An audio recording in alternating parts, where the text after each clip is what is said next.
तो पंथ की साजना 99 च हो गई सी। तो माता साहब देवां जी जिस वेले अपने पिता जी के समेत श्री आनंदपुर साहब आए, भाई रामू बसी जी ने बेनती की, महाराज जिस वेले अकाल पुरख जी ने मैनू ये धी दी दात बख्शिश की, मैं संकल्प कर लिया सी इनू आप जी कृपा करके अपने चरणों की सेवा बख्शो, अपने चरणों की दासी बनाओ। गरीब नवाज जी ने बचन किया, भाई रामू जी असां तां खालसे पंथ की साजना तो पहला ही गृहस्थ का त्याग करके अपने जीवन नू जत सहित कर लिया है। तो ये सुन के भाई रामू जी ने बेनती की, महाराज इहदा तां किते होर रिश्ता नहीं होना, क्योंकि सब इनू माता कह के संबोधन करते हैं। आप जी कृपा करके इनू अंगीकार करो। गुरुदेव ने बचन किया, चंगा भाई फिर एक कुआरा डोला साडे घर रहेगा। समा बीतिया, जदों गुरु के महलों विच सतगुरां दे साहिबजादियां नूं खेडदियां वेखिया, पर जिहड़े आ मशीन वाले लगे उन्होंने कथा तो बाद शुरू कर ला। गुरु साहब दे महलों विच सतगुरां दे लालां नूं खेडदियां तक्किया ते वेख के माता जी दे मन विच संकल्प आ गया कि मेरी कुख दे विचों भी ऐसा पुत्र जन्मे, मैं भी अपनी गोद च पुत खिडावां।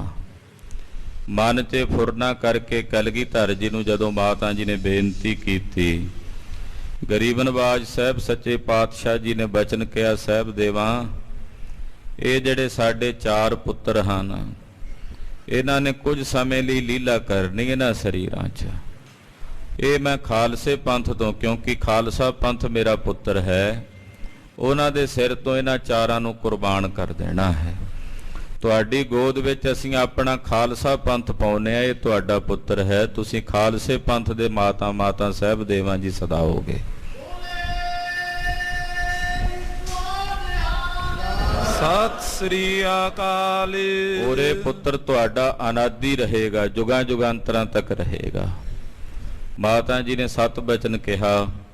उस दिन तो बाद खालसे पंथ दे पूजनीक माता साहब देवां जी हो गए। पुरातन समयां विच भी खालसा पंथ माता साहब देवां दी गोद दा शंगार रहा। अज भी असीं सारे माता साहब देवां दी गोद दा शंगार हाँ। जिवें माता अपने बच्चों वल तकदी रहिंदी है, जदों बच्चे लीला करते है खेडते है, तो माँ का ख्याल उधर हुंदा, भावें घर दे काम धंधे लगी होवे, सुरत उहदी अपने बच्चों वल हुंदी है। इस तरह सानू वेखदियां माता साहब देवां जी का ध्यान सारियां ते साडे हुंदा है, और वो हर वेले सानू वेख के असीसां दिंदे हन। जो गुरबाणी की पावन असीस है ना, वो असीस माता साहब देवां जी अपने खालसे पंथ रूपी पुत्र नूं बख्शिश करदे ने। पूता माता की आसीस निमख न बिसरो, तुमको हर हर सदा भजो जगदीश। ये असीसां माता साहब देवां जी अपने पंथ नूं बख्शदे हन। जिस वेले कलगीधर पातशाह आनंदपुर साहब छड्डिया, माता साहब देवां ते माता सुंदरी जी दिल्ली चले गए भाई मनी सिंह साहब नाल। दमदमा साहब दोबारा सतगुरां नाल मेल होया। महाराज जी जिस वेले राजस्थान के इलाके च गए, उत्थों वापस दिल्ली आए, तो सुंदरी जी नूं इत्थे छड्ड के माता साहब देवां नूं भी हुक्म किया कि तुसीं इत्थे रहो।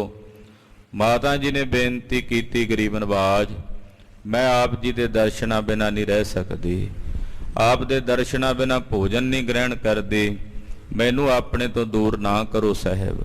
तो माता साहब देवां जी नूं नाल लै के गुरुदेव दिल्ली तो अबचल नगर नांदेड़ सचखंड श्री हजूर साहब नूं चाला मारिया। और जिस वेले हजूर साहब पहुंचे, जिथे अजकल माता जी का तप स्थान है माता साहब देवां जी का, इस जगह ते माता जी ने पड़ा किया। लागे एक स्थान है गुरुद्वारा हीरा घाट साहिब, उत्थे कलगीधर जी ने टिकाणा किया। उत्थे ही महाराज जी ने 10वें पातशाह ने अपनी बाणी की कथा सिंघां नूं सरवण कराई सी। गुरु खालसा जी सिखा ने भाई दया सिंह होना ने बेनती की सी, महाराज जिवें आप जी ने दमदमा साहब वाले पावन स्थान ते गुरु ग्रंथ साहब की कथा की है, ਇਸ ਸਥਾਨ ਤੇ ਆਪਣੇ ਕੋਲ ਹੁਣ ਸਮਾਂ ਹੈ, ਆਪ ਜੀ ਸਾਨੂੰ ਆਪਣੀ ਬਾਣੀ ਸ੍ਰੀ ਦਸਮ ਗ੍ਰੰਥ ਸਾਹਿਬ ਦੀ ਕਥਾ ਸਰਵਣ ਕਰਾਓ। ਤੋ ਦਸਵੇਂ ਪਾਤਸ਼ਾਹ ਨੇ ਆਪਣੀ ਬਾਣੀ ਦੀ ਕਥਾ ਗੁਰਦੁਆਰਾ ਹੀਰਾ ਘਾਟ ਸਾਹਿਬ ਵਿਖੇ ਸਿੰਘਾਂ ਨੂੰ ਸੁਣਾਉਣੀ। ਦੁਪਹਿਰ ਨੂੰ ਮਾਤਾ ਜੀ ਨੇ ਪ੍ਰਸ਼ਾਦਾ ਤਿਆਰ ਕਰਕੇ ਰੱਖਣਾ ਤੇ ਮਾਤਾ ਜੀ ਦੇ ਅਸਥਾਨ ਤੇ ਆ ਕੇ ਕਲਗੀਧਰ ਨੇ ਪ੍ਰਸ਼ਾਦਾ ਛਕਣਾ। ਸਾਹਿਬ ਨੂੰ ਪ੍ਰਸ਼ਾਦਾ ਛਕਾ ਕੇ ਫਿਰ ਮਾਤਾ ਜੀ ਨੇ ਆਪ ਬਾਅਦ ਚ ਭੋਜਨ ਗ੍ਰਹਿਣ ਕਰਨਾ। ਜਿਸ ਵੇਲੇ ਸੰਸਾਰ ਤੋਂ ਦਸਵੇਂ ਪਾਤਸ਼ਾਹ ਨੇ ਪਰਦਾ ਕਰਨਾ ਸੀ, ਯਾਨੀ ਕਿ ਸੱਚਖੰਡ ਜਾਣਾ ਸੀ, ਉਸ ਵੇਲੇ ਮਾਤਾ ਜੀ ਨੂੰ ਹੁਕਮ ਕੀਤਾ ਕਿ ਤੁਸੀਂ ਦਿੱਲੀ ਆਪਣੇ ਵੱਡੇ ਭੈਣ ਜੀ ਦੇ ਪਾਸ ਚਲੇ ਜਾਓ। ਮਾਤਾ ਜੀ ਨੇ ਬੇਨਤੀ ਕੀਤੀ, ਗਰੀਬ ਨਵਾਜ ਆਪ ਦੇ ਦਰਸ਼ਨਾਂ ਬਿਨਾਂ ਕਿਵੇਂ ਰਹਾਂਗੀ।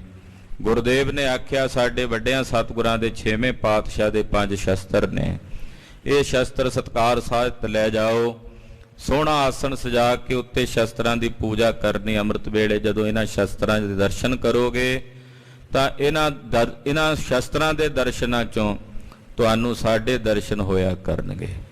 ਮਾਤਾ ਜੀ ਤਕਰੀਬਨ 25 ਸਾਲ ਤੋਂ ਵਧੇਕ ਸਮਾਂ ਕਲਗੀਧਰ ਦੇ ਸੱਚਖੰਡ ਜਾਣ ਤੋਂ ਬਾਅਦ ਇਸ ਧਰਤੀ ਤੇ ਰਹੇ। ਜਿੰਨਾ ਚਿਰ ਰਹੇ ਉਹਨਾਂ ਸ਼ਸਤਰਾਂ ਦੇ ਦਰਸ਼ਨ ਕਰਨੇ, ਦਸਵੇਂ ਪਾਤਸ਼ਾਹ ਦੇ ਦੀਦਾਰ ਕਰਕੇ ਔਰ ਫਿਰ ਭੋਜਨ ਗ੍ਰਹਿਣ ਕਰਨਾ। ਵਿਛੋੜੇ ਦੀ ਤੜਫ ਵਿੱਚ ਤੜਫਦਿਆਂ ਹੀ ਮਾਤਾ ਜੀ ਨੇ ਆਪਣੇ ਤਨ ਦਾ ਤਿਆਗ ਕੀਤਾ।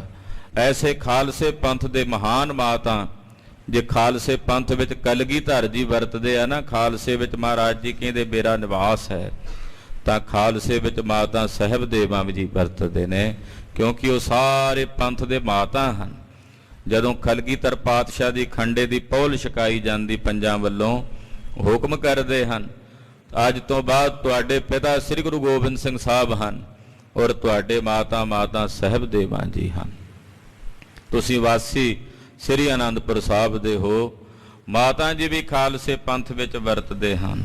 ਮਾਤਾ ਜੀ ਦੇ ਚਰਨਾਂ 'ਚ ਬੇਨਤੀ ਕਰਨੀ ਹੈ ਜੋ ਕਬੀਰ ਜੀ ਨੇ ਕਹੀ ਹੈ, ਸੁਤ ਅਪਰਾਧ ਕਰਤ ਹੈ ਜੇਤੇ, ਜਨਨੀ ਚੀਤ ਨ ਰਾਖਸ ਤੇਤੇ, ਰਾਮਈਆ ਹਉ ਬਾਰਕ ਤੇਰਾ, ਕਾਹੇ ਨਾ ਖੰਡਸ ਅਵਗੁਣ ਮੇਰਾ। ਹੇ ਮਾਤਾ ਜੀ, ਪੁੱਤਰ ਬਹੁਤ ਅਪਰਾਧ ਕਰਦੇ ਆ, ਭੁੱਲਾਂ ਕਰਦੇ ਆ, ਪਰ ਮਾਵਾਂ ਨਹੀਂ ਚਿਤਾਰਦੀਆਂ ਹੁੰਦੀਆਂ।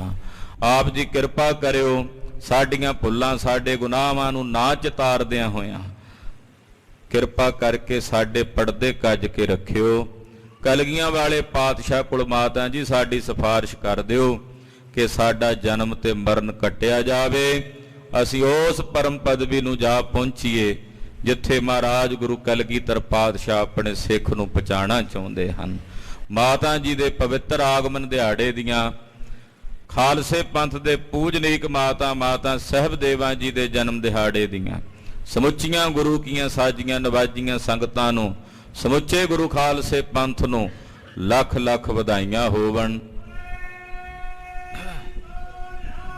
ਸਤਿ ਸ੍ਰੀ ਅਕਾਲ। ਜਦੋਂ ਪਰਮੇਸ਼ਰ ਦੀ ਪੂਜਾ ਹੁੰਦੀ ਆ ਨਾ, ਗੁਰੂ ਦੀ ਪੂਜਾ ਹੁੰਦੀ, ਤੇ ਮਹਾਰਾਜ ਜੀ ਵੀ ਪਹਿਲਾਂ ਮਾਤਾ ਦਾ ਜ਼ਿਕਰ ਕਰਦੇ। ਗੁਰਦੇਵ ਮਾਤਾ, ਗੁਰਦੇਵ ਪਿਤਾ। ਮਾਤਾ ਜੀ ਵੀ ਉਸੇ ਰੂਪ ਵਿੱਚ ਹੀ ਨੇ, ਕਲਗੀਧਰ ਜੀ ਦੇ ਤਨ ਦਾ ਹੀ ਹਿੱਸਾ ਨੇ ਮਾਤਾ ਸਾਹਿਬ ਦੇਵਾਂ ਜੀ। ਜਿਵੇਂ ਅਰਧਾਂਗਨੀ ਸ਼ਬਦ ਵਰਤਿਆ ਜਾਂਦਾ ਨਾ ਸਾਡੇ ਦੇਸ਼ ਦੀ ਸੰਸਕ੍ਰਿਤੀ ਵਿੱਚ, ਇੱਕ ਮਰਦ ਦੀ ਘਰਵਾਲੀ ਨੂੰ ਤਾਂ ਅਰਧਾਂਗਣੀ ਕਿਹਾ ਜਾਂਦਾ ਹੈ। ਅਰਧਾਂਗਣੀ ਦਾ ਮਤਲਬ ਹੁੰਦਾ ਵੀ ਮਰਦ ਦੇ ਤਨ ਦਾ ਅੱਧਾ ਹਿੱਸਾ, ਉਹਦੇ ਤੋਂ ਵੱਖਰੀ ਨਹੀਂ ਹੁੰਦੀ। ਤੋ ਮਾਤਾ ਸਾਹਿਬ ਦੇਵਾਂ ਜੀ ਵੀ ਕਲਗੀਧਰ ਪਾਤਸ਼ਾਹ ਜੀ ਮਹਾਰਾਜ ਜੀ ਦੇ ਤਨ ਦਾ ਹੀ ਹਿੱਸਾ ਨੇ, ਮਹਾਰਾਜ ਜੀ ਦੀ ਹੀ ਸ਼ਕਤੀ ਨੇ ਮਾਤਾ ਸਾਹਿਬ ਦੇਵਾਂ ਜੀ। ਤੋ ਗੁਰਦੇਵ ਮਾਤਾ, ਗੁਰਦੇਵ ਪਿਤਾ, ਇਹ ਕਹਿ ਕੇ ਸਾਨੂੰ ਮਹਾਰਾਜ ਜੀ ਨੇ ਸੰਕੇਤ ਦਿੱਤਾ, ਸੁਚੇਤ ਕੀਤਾ ਹੈ। ਜਿਵੇਂ ਕਲਗੀਆਂ ਵਾਲੇ ਪਾਤਸ਼ਾਹ ਦਾ ਆਗਮਨ ਪੁਰਬ ਮਨਾਉਂਦੇ ਆ, ਇਦਾਂ ਸਾਨੂੰ ਮਾਤਾ ਜੀ ਦਾ ਵੀ ਆਗਮਨ ਪੁਰਬ ਉਸੇ ਤਰ੍ਹਾਂ ਚੜ੍ਹਦੀ ਕਲਾ 'ਚ ਮਨਾਉਣਾ ਚਾਹੀਏ, ਕਿਉਂਕਿ ਮਾਤਾ ਔਰ ਪਿਤਾ ਦੋਨਾਂ ਦਾ ਹੀ ਰੁਤਬਾ ਬਰਾਬਰ ਹੈ, ਸਤਿਕਾਰਯੋਗ ਹੈ। ਤੋ ਆਪ ਜੀ ਨੇ ਗੁਰੂ ਅੱਗੇ ਅਰਦਾਸ ਕਰਨੀ ਕਿ ਸਤਿਗੁਰੂ ਸੱਚੇ ਪਾਤਸ਼ਾਹ ਜੀ, ਮਾਤਾ ਜੀ ਸਾਡੇ ਜੀਵਨ ਦੀ ਜਿਹੜੀ ਇਹ ਚੱਲ ਰਹੀ ਨਾਵ ਹੈ, ਇਹਨੂੰ ਕਿਨਾਰੇ ਲਾਉਣ ਔਰ ਸਾਡੀ ਸਿੱਖੀ ਅੰਤਲੇ ਕੇਸਾਂ ਸਵਾਸਾਂ ਨਾਲ ਨਿਭ ਜਾਏ। ਲੜੀਵਾਰ ਕਥਾ ਗੁਰ ਇਤਿਹਾਸ ਦੀ ਆਪ ਜੀ ਸਰਵਣ ਕਰ ਰਹੇ ਹੋ। ਧੰਨ ਗੁਰੂ ਹਰਗੋਬਿੰਦ ਸਾਹਿਬ ਸੱਚੇ ਪਾਤਸ਼ਾਹ ਜੀ ਸ੍ਰੀ ਅੰਮ੍ਰਿਤਸਰ ਸਾਹਿਬ ਦੀ ਧਰਤੀ ਤੇ ਜੰਗ ਸ਼ੁਰੂ ਹੋਇਆ। ਲੋਹਗੜ੍ਹ ਸਾਹਿਬ ਵਾਲੇ ਸਥਾਨ ਤੇ ਦੁਸ਼ਮਣਾਂ ਨੇ ਹੱਲਾ ਬੋਲਿਆ, ਸਿੱਖਾਂ ਅੱਗੋਂ ਤੋਪ ਦੇ ਗੋਲੇ ਦਾਗੇ। ਤੋਪ ਵੀ ਕੈਸੀ ਅਸਚਰਜ ਸੀ, ਲੱਕੜ ਦਾ ਇੱਕ ਟੁਕੜਾ ਹੈ, ਖੋਲ ਹੈ। ਗੁਰੂ ਹੁਕਮ ਮੰਨ ਕੇ ਉਹਦੇ ਵਿੱਚ ਪੱਥਰ, ਕੰਕਰ, ਮਿੱਟੀ ਉਹ ਭਰ ਕੇ ਸਿੱਖ ਤੋੜਾ ਦਾਗ ਦਿੰਦੇ। ਗੋਲਾ ਦਗਦਾ ਤੇ ਵੈਰੀਆਂ ਨੂੰ ਇੱਕਦਮ ਭਾਜੜ ਪਈ ਹੈ। ਸਤਿਗੁਰੂ ਜੀ ਵਿਚਾਰ ਕਰਦੇ ਸਿੱਖਾਂ ਨਾਲ ਕਿਵੇਂ ਜੰਗ ਲੜੀਏ। ਪੈਂਦੇ ਖਾਂ ਨੇ ਬੇਨਤੀ ਕੀਤੀ, ਜੀ ਪਹਿਲਾਂ ਕਿਸੇ ਤਰੀਕੇ ਪਰਿਵਾਰ ਨੂੰ ਇੱਥੋਂ ਕੱਢੀਏ ਔਰ ਬਾਹਰ ਚੱਲ ਕੇ ਸ਼ਹਿਰ ਤੋਂ ਜੰਗ ਲੜਨਾ ਚਾਹੀਦਾ ਹੈ। ਗੁਰੂ ਹਰਗੋਬਿੰਦ ਸਾਹਿਬ ਨੇ ਵੀ ਹੁਕਮ ਕੀਤਾ, ਡਿਊਟੀ ਲਾਈ ਭਾਈ ਨਿਵਲਾ ਜੀ ਹੋਣਾ ਦੀ ਕਿ ਤੁਸੀਂ ਗੁਰੂ ਕੇ ਮਹਿਲਾਂ 'ਚ ਜਾ ਕੇ ਪਰਿਵਾਰ ਨੂੰ ਉੱਥੋਂ ਲੈ ਕੇ ਆਓ ਔਰ ਬਾਹਰ ਲੈ ਕੇ ਰਾਮਸਰ ਵਾਲੇ ਪਾਵਨ ਸਥਾਨ ਤੇ ਪਹੁੰਚ ਕੇ ਉੱਥੋਂ ਅੱਗੇ ਨੂੰ ਕੂਚ ਕਰੋ। ਆਓ ਮਨ ਬਿਰਤੀਆਂ ਇਕਾਗਰ ਕਰਕੇ ਸ੍ਰੀ ਅੰਮ੍ਰਿਤਸਰ ਸਾਹਿਬ ਦੇ ਇਸ ਜੰਗ ਦੀ ਕਥਾ, ਲੋਹਗੜ੍ਹ ਦਾ ਯੁੱਧ ਸਰਵਣ ਕਰੀਏ।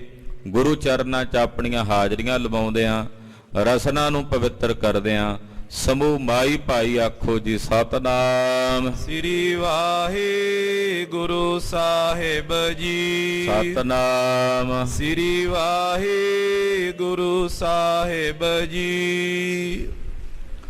ਦੋਹਰਾ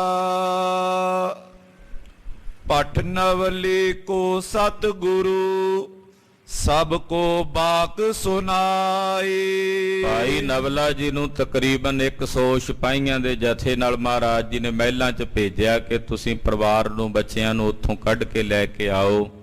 ਉਹਨਾਂ ਨੂੰ ਗੁਰੂ ਕੇ ਮਹਿਲਾਂ 'ਚ ਭੇਜਣ ਤੋਂ ਬਾਅਦ 6ਵੇਂ ਪਾਤਸ਼ਾਹ ਗੁਰੂ ਹਰਗੋਬਿੰਦ ਸਾਹਿਬ ਬਾਕੀ ਦੇ ਸਾਰੇ ਯੋਧਿਆਂ ਨੂੰ ਹੁਕਮ ਕਰਕੇ ਕਹਿਣ ਲੱਗੇ, ਉਤੇ ਲੋਹਗੜ੍ਹ ਕੀ ਬਿਖੈ 5-20 ਪਟ ਪਾਏ। ਪਾਤਸ਼ਾਹ ਨੇ ਆਖਿਆ, ਲੋਹਗੜ੍ਹ ਕਿਲੇ ਵਿੱਚ ਸਾਡੇ 25 ਸਿੱਖ ਨੇ ਜਿਹੜੇ ਸਾਡੇ ਪ੍ਰੇਮ ਵਿੱਚ ਭਿੱਜੇ ਹੋਏ ਨੇ, ਜਿਨ੍ਹਾਂ ਅੰਦਰ ਗੁਰੂ ਘਰ ਦਾ ਭਾਰੀ ਪ੍ਰੇਮ ਹੈ, ਪ੍ਰੀਤ ਹੈ। ਉਹ 25 ਸਿੱਖ ਜਿਹੜੇ ਨੇ ਉਹ ਲੋਹਗੜ੍ਹ ਕਿਲੇ ਦੇ ਵਿੱਚ ਬੈਰੀ ਦਾ ਮੁਕਾਬਲਾ ਕਰ ਰਹੇ ਹਨ। ਚੌਪਈ ਅਰੇ ਲਰੇ ਪਟ ਛੁਟੀ ਤੁਫੰਗੇ। ਸੂਰਮੇ ਅੜੇ ਨੇ, ਲੜੇ ਨੇ ਔਰ ਬੰਦੂਕਾਂ ਦੀਆਂ ਗੋਲੀਆਂ ਦਗੀਆਂ ਹਨ। ਤੋਪ ਸ਼ਬਦ ਕੋ ਹੋਤੇ ਉਤੰਗੇ। ਤੋਪ ਚਲਦੀ ਹੈ ਜਿਹੜੀ ਸਤਿਗੁਰਾਂ ਦੇ ਹੁਕਮ ਨਾਲ ਚੱਲ ਰਹੀ ਹੈ, ਜਿਹਦੀ ਆਵਾਜ਼ ਦੂਰ ਤੱਕ ਸੁਣਾਈ ਦਿੰਦੀ ਹੈ। ਤਿਨੋਂ ਰਖੀ ਅਟਕਾਈ ਲੜਾਈ। ਉਹ ਜਿਹੜੇ 25 ਸਿੱਖ ਨੇ ਉਹਨਾਂ ਨੇ ਲੜਾਈ ਅਟਕਾਈ ਹੋਈ ਹੈ। 7000 ਦੁਸ਼ਮਣ ਨੂੰ ਅੱਗੇ ਵਧਣ ਨਹੀਂ ਦੇ ਰਹੇ। ਉਠਤ ਕੁਲਾਹਲ ਦੀਤ ਸੁਨਾਈ। ਬਹੁਤ ਜ਼ਿਆਦਾ ਕੁਲਾਹਲ ਬਚਿਆ ਹੋਇਆ, ਬਹੁਤ ਜ਼ਿਆਦਾ ਭਿਆਨਕ ਮਾਰ ਮਚੀ ਹੋਈ ਹੈ। ਕਬਲੋ ਅਰੇ ਸ਼ਾਹ ਦਲ ਭਾਰਾ। ਆਖਰਕਾਰ 25 ਸਿੱਖ ਸਨ, ਉਧਰ 7000 ਫੌਜ ਸੀ ਦੁਸ਼ਮਣਾਂ ਦੀ। ਕਿੰਨਾ ਕੁ ਚਿਰ ਅੜਦੇ, ਕਿੰਨਾ ਕੁ ਚਿਰ ਉਹਨਾਂ ਨੂੰ ਰੋਕ ਕੇ ਰੱਖਦੇ, ਫਿਰ ਵੀ ਦਲੇਰੀ ਨਾਲ ਕਾਫੀ ਲੰਮੇ ਸਮੇਂ ਤੱਕ ਉਹਨਾਂ ਨੂੰ ਰੋਕ ਕੇ ਰੱਖਿਆ। ਆਵੇ ਇਆਂ ਹੂਜੀਏ ਤਿਆਰਾ। ਮਹਾਰਾਜ ਜੀ ਨੇ ਆਖਿਆ, ਭਾਈ ਉਹ 25 ਸਿੱਖ ਜ਼ਿਆਦਾ ਲੰਮੇ ਸਮੇਂ ਤੱਕ ਨਹੀਂ ਉਹਨਾਂ ਨੂੰ ਰੋਕ ਸਕਣਗੇ, ਦੁਸ਼ਮਣ ਦਾ ਦਲ ਜ਼ਿਆਦਾ ਹੈ, ਬਸ ਉਹ ਆਉਣ ਵਾਲੇ ਨੇ, ਤੁਸੀਂ ਇੱਥੇ ਵੀ ਹੁਣ ਤਿਆਰੀ ਰੱਖਿਓ। ਮਹਾਤਿਮਰ ਇੱਕ ਨਿਸ ਅੰਧਿਆਰੀ। ਇੱਕ ਤਾਂ ਹਨੇਰਾ ਰਾਤ, ਮੱਸਿਆ ਵਾਲੇ ਜਿਹੜੇ ਦਿਨ ਹੁੰਦੇ ਆ, ਹਨੇਰੇ ਪੱਖ ਦੇ, ਹਨੇਰੀ ਰਾਤ ਹੈ ਔਰ ਬਹੁਤ ਜ਼ਿਆਦਾ ਅੰਧਕਾਰ ਹੈ। ਅਯਨ ਖੁਰਨ ਤੇ ਖੇ ਉਡਾਰੀ। ਔਰ ਦੂਜਾ ਘੋੜਿਆਂ ਦੀਆਂ ਖੁਰਾਂ ਨਾਲ, ਪੈਰਾਂ ਨਾਲ, ਪੌੜਾਂ ਨਾਲ ਮਿੱਟੀ ਉੱਡ ਕੇ ਆਕਾਸ਼ ਨੂੰ ਚੜੀ ਹੋਈ ਹੈ। ਬਾਂਦੇ ਚੁੰਗ ਮਿਲੇ ਸਭ ਰਹੀਏ। ਇਸ ਕਰਕੇ ਸਾਰਿਆਂ ਨੇ ਟੋਲੀਆਂ ਬੰਨ ਕੇ ਰੱਖਣਾ, ਕੱਲੇ ਦੁਕੱਲੇ ਨਾ ਫਿਰ ਰੁਲ ਜਾਓਗੇ। ਮਹਾਰਾਜ ਜੀ ਕਹਿੰਦੇ ਟੋਲੀਆਂ ਬੰਨ ਕੇ ਆਪੋ ਆਪਣੇ ਜਥਿਆਂ ਵਿੱਚ ਰਹਿਣਾ ਹੈ। ਪ੍ਰਿਤਕ ਹੋਣ ਕੋ ਕਿਮਨੇ ਚਾਹੀਏ। ਕੋਈ ਕੱਲਾ ਨਾ ਹੋਵੇ, ਆਪਣੇ ਜਥੇ ਤੋਂ ਪਾਸੇ ਹੋ ਕੇ ਕਦੇ ਵੀ ਕੋਈ ਹੌਸਲਾ ਨਾ ਕਰੇ ਪਾਸੇ ਜਾਣ ਦਾ। ਜਬ ਪ੍ਰਕਾਸ਼ ਸੂਰਜ ਕੋ ਪਾਵੋ। ਜਦੋਂ ਸੂਰਜ ਦਾ ਪ੍ਰਕਾਸ਼ ਹੋਵੇਗਾ, ਯਾਨੀ ਕਿ ਜਦੋਂ ਲੋ ਲੱਗੇਗੀ, ਤਬ ਤੁਰਕਨ ਰਿਪ ਮਾਰ ਗਿਰਾਵੋ। ਫਿਰ ਤੁਰਕਾਂ ਦੇ ਉੱਤੇ ਆਪਾਂ ਹਮਲਾ ਬੋਲ ਕੇ ਇਹਨਾਂ ਨੂੰ ਮਾਰ ਕੇ ਮਿੱਟੀ 'ਚ ਗਰਕ ਕਰਨਾ। ਰਾਤ ਨੂੰ ਹਾਲੇ ਬਚਾ ਰੱਖਣਾ, ਕਿਉਂਕਿ ਹਨੇਰੇ ਵਿੱਚ ਕੁਝ ਪਤਾ ਨਹੀਂ ਲੱਗ ਰਿਹਾ, ਕੁਝ ਸੁੱਝ ਨਹੀਂ ਰਿਹਾ। ਮਹਾਰਾਜ ਜੀ ਕਹਿੰਦੇ ਜਥਿਆਂ ਵਿੱਚ ਰਹਿਣਾ, ਕਿਸੇ ਨੇ ਆਸੇ-ਪਾਸੇ ਕੱਲੇ ਦੁਕੱਲੇ ਨੇ ਨਹੀਂ ਫਿਰਨਾ। ਜਦੋਂ ਸੂਰਜ ਦੀ ਲੋ ਲੱਗ ਗਈ, ਥੋੜਾ ਜਿਹਾ ਚਾਨਣਾ ਹੋ ਗਿਆ, ਫਿਰ ਇਹਨਾਂ ਤੁਰਕਾਂ ਤੇ ਮਲੇਛਾਂ ਤੇ ਹਮਲਾ ਕਰਨਾ ਹੈ। ਸੁਨਤ ਸੁਪਟ ਗੁਰੂ ਤੇ ਲਲਕਾਰੇ। ਛੇਵੇਂ ਪਾਤਸ਼ਾਹ ਦੇ ਬਚਨ ਸੁਪੱਟਾਂ ਨੇ, ਯੋਧਿਆਂ ਨੇ, ਸੂਰਮਿਆਂ ਨੇ ਸੁਣੇ ਔਰ ਵੈਰੀਆਂ ਨੂੰ ਲਲਕਾਰਦੇ ਹਨ। ਪਾਤਸ਼ਾਹ ਬਲ ਪਾਏ ਤੁਹਾਰੇ। ਕਹਿਣ ਲੱਗੇ ਸਿੱਖ ਮਹਾਰਾਜ ਗੁਰੂ ਹਰਗੋਬਿੰਦ ਸਾਹਿਬ ਛੇਵੇਂ ਪਾਤਸ਼ਾਹ ਮੇਰੀ ਪੀਰੀ ਦੇ ਮਾਲਕ ਆਪ ਜੀ ਦਾ ਬਲ ਪ੍ਰਾਪਤ ਕਰਕੇ ਕਿਸ ਗਿਣਤੀ ਮੈਂ ਏ ਰਿਪਿਆਏ। ਮਹਾਰਾਜ ਭਾਵੇਂ ਕਿਸੇ ਵੀ ਗਿਣਤੀ ਵਿੱਚ ਦੁਸ਼ਮਣ ਚੱਲ ਕੇ ਆਏ ਹੋਣ, 7000 ਹੋਣ 70000 ਹੋਣ ਤੇ ਚਾਹੇ 7 ਲੱਖ ਹੋਣ, ਹਮ ਮਾਰੇ ਲਵਪੁਰ ਕੋ ਜਾਏ। ਮਹਾਰਾਜ ਤੁਹਾਡਾ ਬਲ ਪ੍ਰਾਪਤ ਕਰਕੇ ਅਸੀਂ ਇਹੋ ਜਿਹਾ ਵੱਢਣਾ ਸ਼ੁਰੂ ਕਰਾਂਗੇ ਇਹਨਾਂ ਨੂੰ ਕਿ ਲਾਹੌਰ ਸ਼ਹਿਰ ਤੱਕ 70 ਵਿਛਾਉਂਦੇ ਜਾਵਾਂਗੇ, ਵੱਢਦੇ ਹੀ ਚਲੇ ਜਾਵਾਂਗੇ ਇਹਨਾਂ ਨੂੰ। ਦੁਰਗ ਪ੍ਰਵੇਸ਼ਨ ਤੇ ਬਚ ਰਹੇ। ਜੇ ਬਚੇ ਤਾਂ ਲਾਹੌਰ ਸ਼ਹਿਰ ਦੇ ਕਿਲੇ ਦੇ ਵਿੱਚ ਜਾ ਕੇ ਵੜ ਕੇ ਭਾਵੇਂ ਬਚ ਜਾਣ, ਪਰ ਜੇ ਬਾਹਰ ਸਾਨੂੰ ਮੈਦਾਨ ਵਿੱਚ ਟੱਕਰ ਗਏ ਲਾਹੌਰ ਸ਼ਹਿਰ ਤੱਕ ਇਹਨਾਂ ਦੀਆਂ ਲਾਸ਼ਾਂ ਦੇ ਅੰਬਾਰ ਲਾ ਦੇਾਂਗੇ। ਛੇਵੇਂ ਪਾਤਸ਼ਾਹ ਨਾਏ ਤਾਂ ਸ਼ਾਹ ਜਹਾਂ ਕੋ ਗਹੇ। ਮਹਾਰਾਜ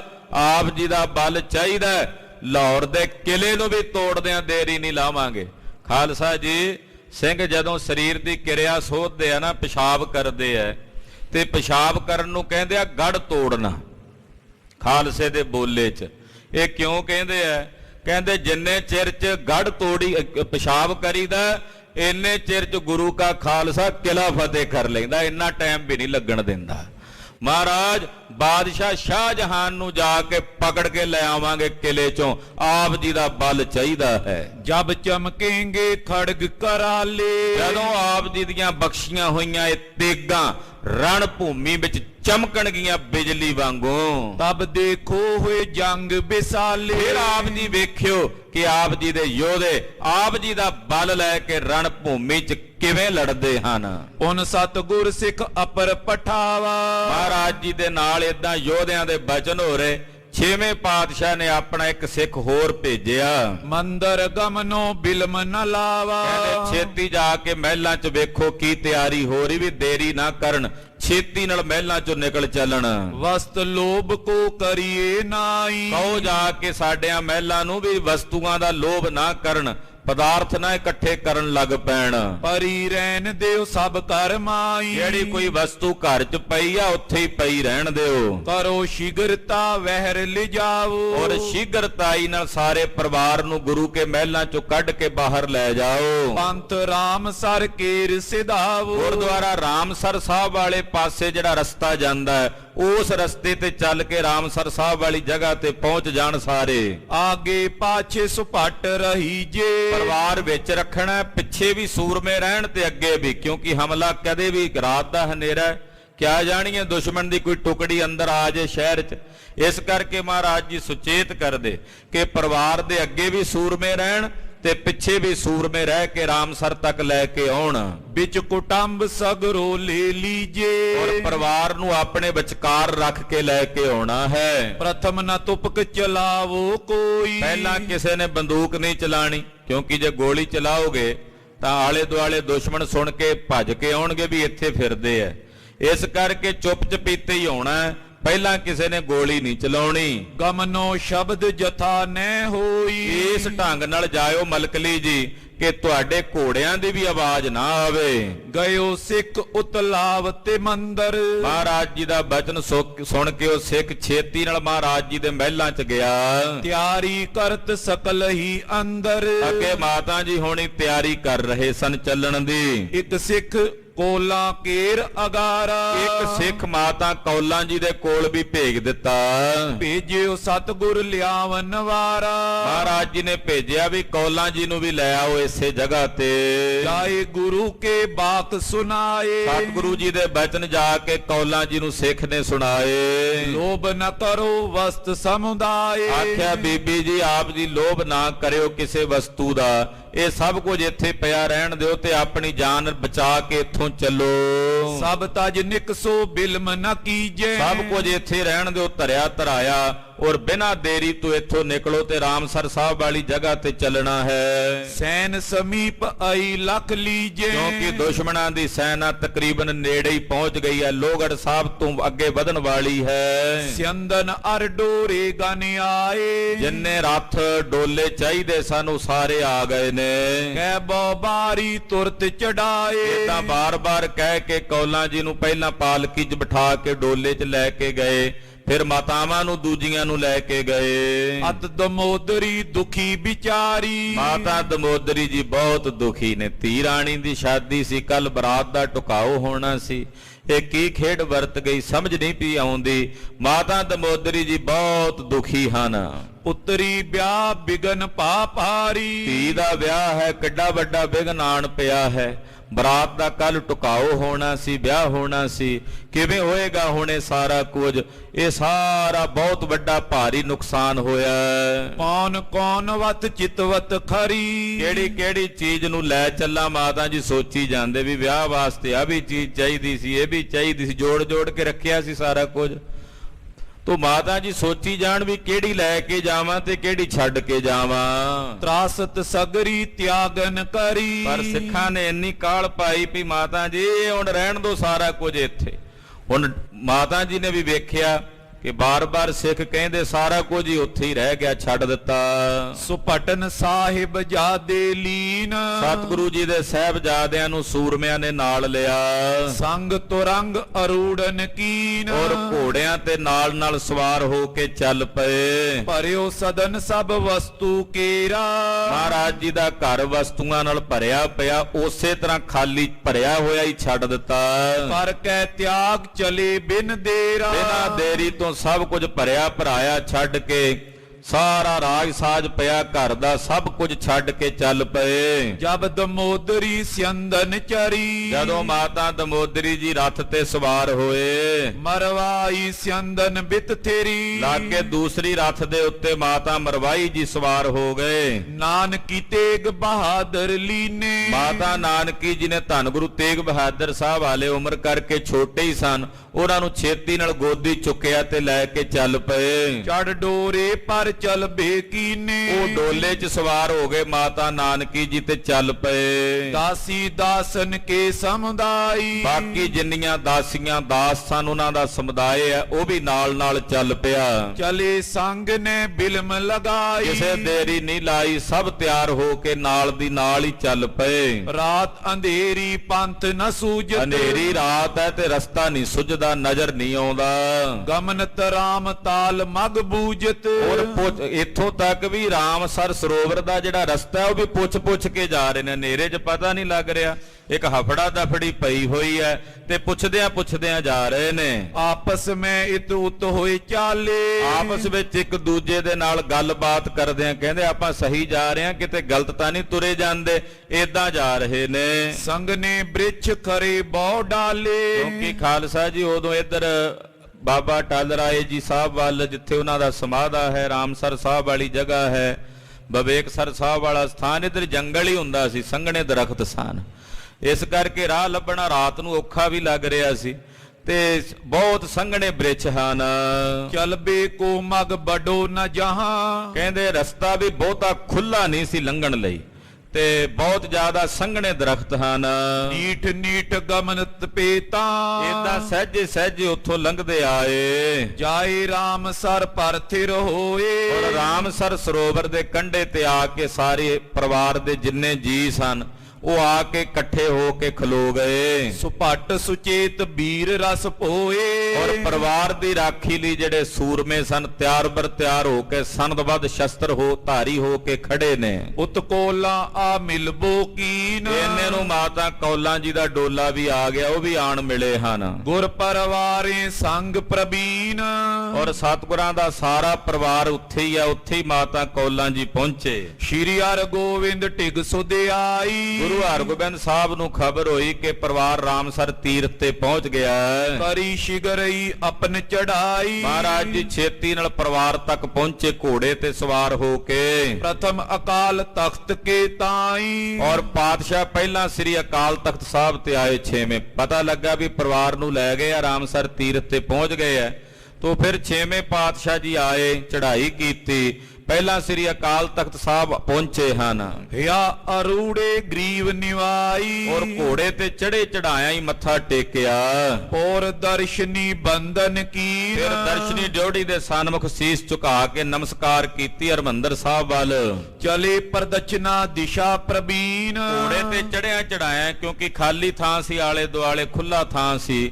ਤੋ ਮਹਾਰਾਜ ਜੀ ਪਰਕਰਮਾ ਕਰਦਿਆਂ ਕਰਦਿਆਂ ਘੋੜਿਆਂ ਦੇ ਸਵਾਰ ਯੋਧਿਆਂ ਨੂੰ ਨਾਲ ਲੈ ਕੇ ਫਿਰ ਆਏ ਦੁਖ ਭੰਜਨ ਕੇਰ ਇੱਥੇ ਦੁਖ ਭੰਜਨੀ ਬੇਰੀ ਹੈ।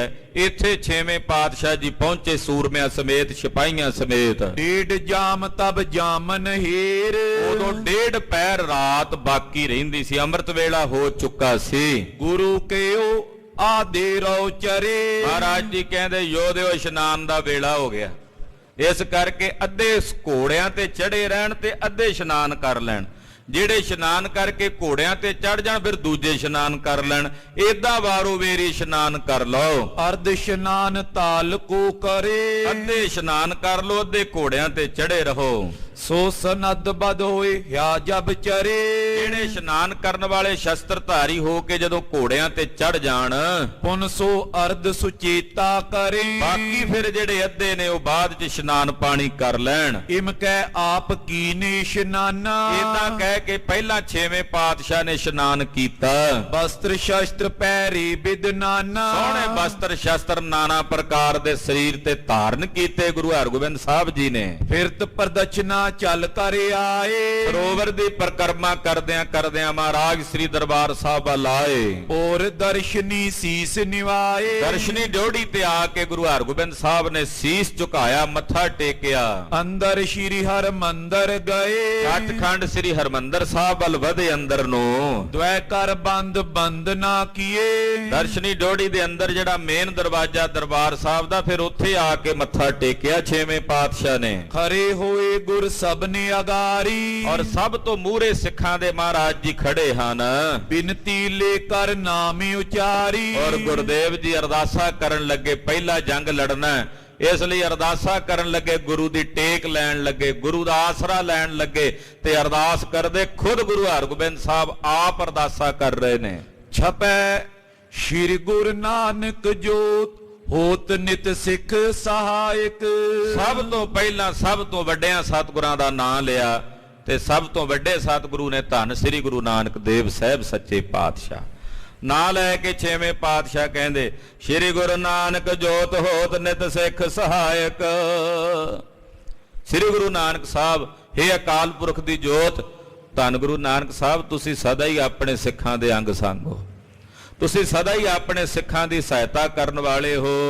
ਵਿਗਨ ਮਿਟਾਏ ਅਨੇਕ ਏਕ ਚਿਤ ਸਿਮਰ ਸੁਭਾਇਕ ਜਿਹੜੇ ਇੱਕ ਮਨ ਇੱਕ ਚਿੱਤ ਹੋ ਕੇ ਸੁਭਾਵਕ ਤੁਹਾਡਾ ਸਿਮਰਨ ਕਰਦੇ ਨੇ, ਤੁਸੀਂ ਉਹਨਾਂ ਦੇ ਸਾਰੇ ਵਿਘਨਾਂ ਦਾ ਨਾਸ਼ ਕਰ ਦਿੰਦੇ ਹੋ ਗੁਰੂ ਨਾਨਕ ਸਾਹਿਬ, ਉਹਨਾਂ ਦੇ ਸਾਰੇ ਵਿਘਨ ਮਿਟਾ ਦਿੰਦੇ ਹੋ। ਦੁਰਜਨ ਕੋ ਸਮੁਦਾਇ ਆਏ ਤਿਨ ਤਤ ਛਿਨ ਕਾਇਤ ਮਹਾਰਾਜ ਦੁਰਜਨਾਂ ਦਾ ਮਲੇਛਾਂ ਦਾ ਸਮੁਦਾਇ ਚੜ ਕੇ ਆਇਆ ਗੁਰੂ ਘਰ ਤੇ ਸਤਿਗੁਰੂ ਗੁਰੂ ਨਾਨਕ ਸਾਹਿਬ ਇਹਨਾਂ ਨੂੰ ਅਸੀਂ ਨਹੀਂ ਤੁਸੀਂ ਆਪ ਮਾਰਨਾ, ਇਹਨਾਂ ਮਲੇਛਾਂ ਦੇ ਮੂੰਹ ਤੁਸੀਂ ਭੰਨਣੇ ਹਨ।